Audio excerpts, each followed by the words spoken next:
السلام علیکم defence lovers friends, defence updates میں فلسطین کی تازہ ترین صورتحال، اس معاملے پر پاکستان اور ترکی کی ملائیشیا کے ساتھ مل کر ایک شاندار تجویز پر بات کریں گے۔ نائجیرین JF-17 thunder, Indonesian air force کے لیے فرینچ رافال کی ڈیل، ترکی اور رشیا سمیت دیگر بین الاقوامی دفاعی خبریں بھی اس ویڈیو میں شامل ہوں گی۔ So let's start.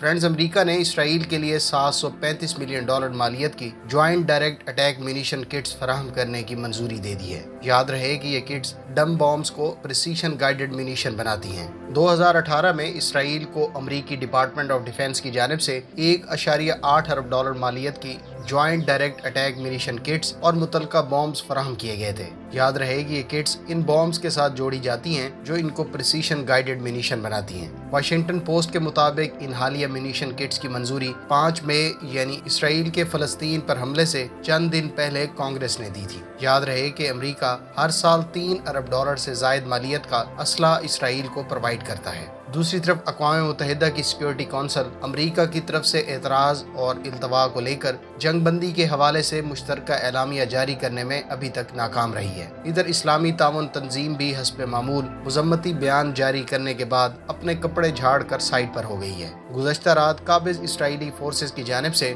غزہ کی پٹی پر شدید بمباری کی گئی، جس کے نتیجے میں کئی عمارتیں تباہ ہو گئیں۔ اسی اثناء میں اسرائیل نے چند روز قبل ایسوسی ایٹڈ پریس اور الجزیرہ چینل کے میڈیا سینٹر کی عمارتوں کو بھی بمباری سے تباہ کر دیا، لیکن نام نہاد امن اور میڈیا کی آزادی پر بات کرنے والے اس اعلانیہ اور کھلی جارحیت اور بدماشی پر ابھی تک خاموش ہیں۔ اسرائیل نے بمباری سے غزہ کی واحد کووڈ لیب اور ہیلتھ سینٹر کو بھی نشانہ بنایا ہے۔ حماس کی جانب سے راکٹس فائرنگ کی غیر مصدقہ اطلاعات بھی سننے کو مل رہی ہیں۔ حالیہ اسرائیلی جارحیت کو 2014 کے بعد سب سے بھیانک قرار دیا جا رہا ہے۔ اسرائیلی حکام نے BBC کو آج بتایا کہ اس کا جنگ بندی کا کوئی ارادہ نہیں اور اس کی کارروائیاں جاری ہیں۔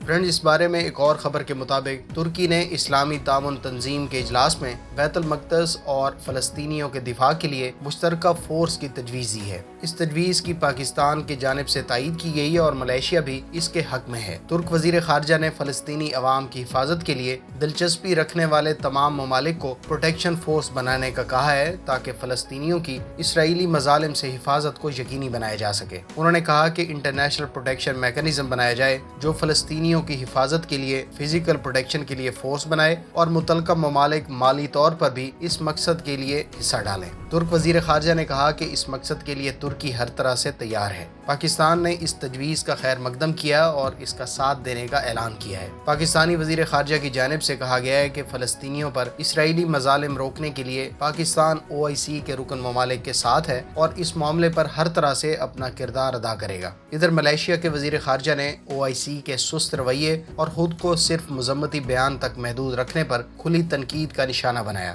گزشتہ روز پاکستانی وزیر خارجہ ترکی روانہ ہوئے اور ان کی ملاقات ترک حکام سے اس معاملے پر ہوئی۔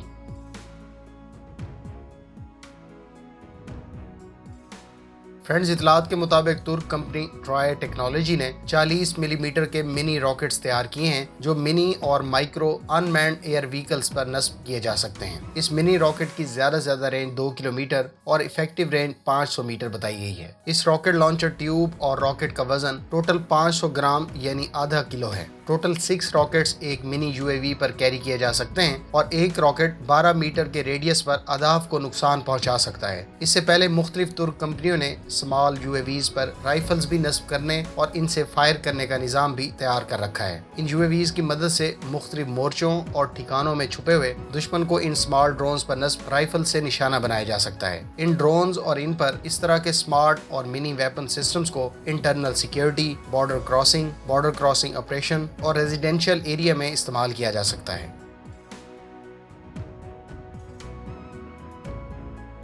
فرینڈز، نائجیریا کے حوالے سے اطلاعات ہیں کہ وہ پاکستان اور چین کے مشترکہ طور پر تیار کردہ JF-17 تھنڈر کو 20 مئی کو باقاعدہ اپنی ایئر فورس میں انڈکٹ کر لے گا۔ ان طیاروں کی ڈلیوریز اپریل میں مکمل کی گئی تھی۔ پہلا ایئر کرافٹ مارچ کو اور آخری 29 اپریل کو پاک فضائیہ کے IL-76 ٹرانسپورٹ طیاروں سے نائجیریا پہنچایا گیا۔